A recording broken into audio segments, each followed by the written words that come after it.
Hello दोस्तों, ये रवि नाम का लड़का था और उसका नई जॉब लगी थी और वह एक मकान के तलाश में था। कहानी को पूरी देखिए। पलंग के नीचे से खींचने वाला हाथ। रवि ने शहर में नई नौकरी ज्वाइन की थी और सस्ते किराए पर एक पुराना मकान ले लिया। मकान के मालिक ने बिना ज्यादा सवाल किए ही उसे कमरा दे दिया, जिससे रवि को थोड़ा अजीब लगा, लेकिन उसने इस पर ज्यादा ध्यान नहीं दिया।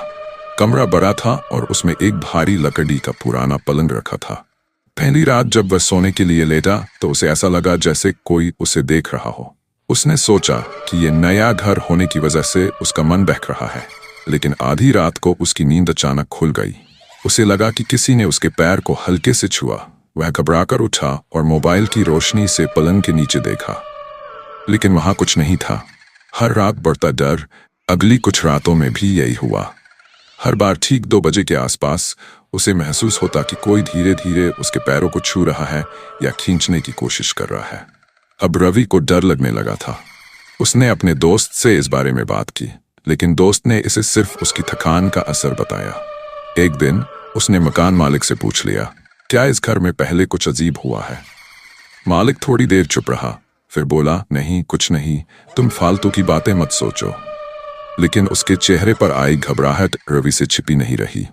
भयानक सच। रवि ने पड़ोसियों से इस घर के बारे में पूछताछ की तो उसे जो पता चला उसने उसके रोंगटे खड़े कर दिए।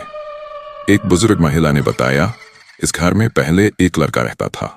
वह अक्सर चिल्लाता था कि कोई उसे रात में खींचने की कोशिश करता है। एक रात उसकी लाश पलंग के नीचे मिली, लेकिन उसका शरीर आधा खींचा जा चुका था। किसी को नहीं पता कि उसके साथ क्या हुआ था। अब रवि को समझ आ गया कि जो कुछ उसके साथ हो रहा था वह सिर्फ उसकी कल्पना नहीं थी। आखिरी रात उसने सबूत जुटाने के लिए अपने फोन की वीडियो रिकॉर्डिंग चालू कर दी और सोने का नाटक किया। जैसे ही घड़ी ने 2 बजाए उसे वही एहसास हुआ, किसी ने उसके पैर को छूने की कोशिश की। उसने हिम्मत करके पलंग के नीचे झांका। वहां एक काला, सूखा, लंबी उंगलियों वाला हाथ धीरे धीरे उसकी ओर बढ़ रहा था। उसकी नाखून बड़े और गंदे थे और वह हवा में हिल रहा था जैसे किसी को बुला रहा हो। रवि डर से चीख पड़ा और तेजी से कमरे से भागा। उसने दरवाजा खोला और बिना कुछ लिए घर से बाहर निकल गया। पूरी रात वह सड़क पर भटकता रहा और सुबह मकान को फोन करके मकान खाली करने की बात कही।